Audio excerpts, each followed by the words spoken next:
안녕하세요. 토실댁입니다. 이번 주엔 재난지원금을 받았어요. 선불카드로 받았고요. 저희 집은 3인 가족이라 80만 원 금액이었어요. 소비를 활성화하고 내수 경기 돕기 위한 목적이 있는 만큼 본래 취지에 맞게 주어진 돈을 열심히 쓰려고 합니다. 소중한 돈, 제대로 잘 써야겠죠? 큰 돈이지만 생각보다 금방 써진다고 해서요. 돈 쓰기 전에 대략적인 계획도 세워봤어요. 그런 의미에서 이번 영상은 목돈 모아주는 소비계획 세우는 방법을 준비했어요. 소비계획 세우기는 저희 집에서도 그동안 5천만 원, 1억 모으기 하면서 많은 도움을 받았던 부분이기도 해요.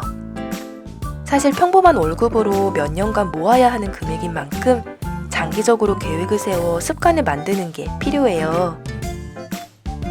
돈 모으기는 돈을 쓰는 것과 따로 떼어내 생각하기 어렵습니다.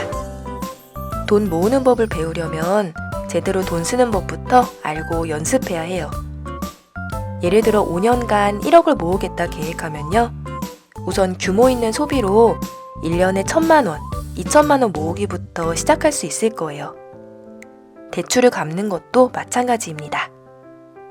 같은 월급으로도 목돈을 잘 모으기 위해 중요한 건 우선 소비 다이어트를 시작하는 거예요. 짧은 기간 절약하고 아끼는 생활은 마음만 먹으면 대부분 잘할 수 있어요. 그런데 이게 장기전에 돌입하면 많은 분들이 지치게 됩니다. 오랫동안 돈을 쓰지 않는 과정에서 내가 이렇게까지 절약을 해야 하나 우울하기도 하고요. 힘든 마음이 들어요. 여러분, 소비에도 포만감이 있다는 사실 아시나요? 먹는 것과 비슷합니다. 우리가 음식을 먹으면 포만감을 느끼는 렙틴이라는 호르몬이 분비되는데요. 음식을 먹고 몇 분 정도 지나야 분비되기 때문에 천천히 꼭꼭 씹어 먹는 습관이 다이어트에 도움이 돼요.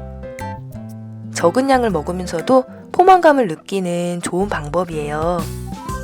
이 부분을 가계부 다이어트에도 적용해 볼 수 있어요. 돈 쓰는 것도 이와 같습니다. 꼭 써야 할 돈이 있다면 시간차를 두고 나누어 사용해 보세요. 음식을 천천히 꼭꼭 씹어 먹는 것처럼요. 우리 뇌는 보통 한 번에 얼마를 쓰는지 정확히 따지기보다 단지 돈을 썼다는 사실을 입력하는 경향이 있어요. 한 번에 80만 원을 쓰는 것과 한 번에 10만 원을 쓰는 것, 똑같이 돈을 썼다고 생각하거든요. 오히려 한 번에 너무 큰 금액을 쓰게 되면 후회가 밀려오면서 내가 왜 그랬을까 자책도 하게 되고요.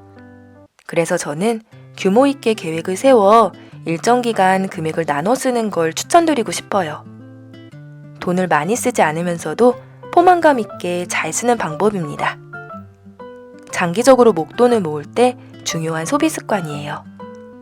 지난 영상에서도 보여드렸듯 저는 물건을 살 때 원칙이 있는데요. 우선 꼭 필요한 사야 할 목록을 적어두고요. 급한 것부터 배송비 이상 금액을 맞추어 구매합니다. 그리고 보통 한 주씩 시간차를 두고 주문하는 편이에요. 이런 식으로 소비를 하면 우리 뇌는 이 사람이 꾸준히 소비를 하고 있구나 하고 느끼게 됩니다. 이 방법의 좋은 점은 허기를 달래주는 것처럼 계획적으로 소비하기 때문에 돈을 건강하게 쓸 수 있다는 점이에요. 그만큼 장기적으로 예정된 금액을 모아갈 수 있겠죠? 소비를 하는 데 있어서 이처럼 포만감을 느끼는 건 정서적으로도 매우 중요해요. 일상을 지키는 감정이 무너진다면 금전적인 부분에서도 빨간불이 켜지게 될 가능성이 높아요. 오랫동안 밥을 못 먹으면 배가 고픈 것처럼요. 돈 쓰기도 마찬가지입니다. 너무 오랫동안 소비를 하지 않으면 허기진 느낌이 들면서 배가 고픈 듯한 감정이 들기도 해요. 이렇게까지 해야 하나 하는 생각에 지친 마음이 찾아옵니다. 이런 걸 우린 현타 또는 슬럼프가 왔다고 표현하곤 해요. 장기적으로 목돈을 모으는 과정에서 우선 이 부분을 잘 알고 지키는 게 필요해요. 지금 종이 한 장을 꺼내서 돈 쓸 계획을 적어보세요. 같은 돈이라도 많은 돈을 한꺼번에 쓰기보다 나눠서 소비하는 걸 한번 시도해보세요. 그렇다고 필요하지 않은 걸 결제하라는 의미가 아니라요. 꼭 필요한 것, 사야 할 물건이 있을 때 목록을 만들어 소비하는 거예요. 이런 방법으로 돈을 쓰는 습관을 가진다면 1년 2천만 원, 몇 년간 1억 모으기 결코 어렵지 않습니다. 바로 건강하게 돈을 모으고 쓰는 습관이 생활 속에 자리 잡게 돼요. 마음속에 늘 풍요로움을 간직해 보세요. 돈이 없고 팍팍하다, 무조건 돈을 쓰지 말아야 한다 생각하면 돈 모으기가 괴로워질 수밖에 없어요. 돈 모으는 과정은 즐거워야 합니다. 빚이 줄거나 통장에 돈이 쌓여가는 상상만으로도 충분히 기분 좋은 경험이에요. 이런 방법으로 돈을 쓰고 모아야 오래 갈 수 있어요. 지금까지 내 삶이 어떻든 내 의지에 따라 앞으로의 삶을 만들어갈 수 있다는 사실 꼭 기억하세요. 오늘 우리 가족의 풍요로움과 행복함을 선택하는 거예요. 저 역시 여러분들과 함께 아끼고 모으고 또 불려가는 토시리가 되고 싶어요. 한 주도 건강하게 보내시고요. 항상 기쁜 일이 가득하셨으면 좋겠습니다. 건강한 소비 습관 같이 만들어가요. 다음 주에 또 유익한 내용으로 찾아올게요. 구독, 좋아요 부탁드릴게요.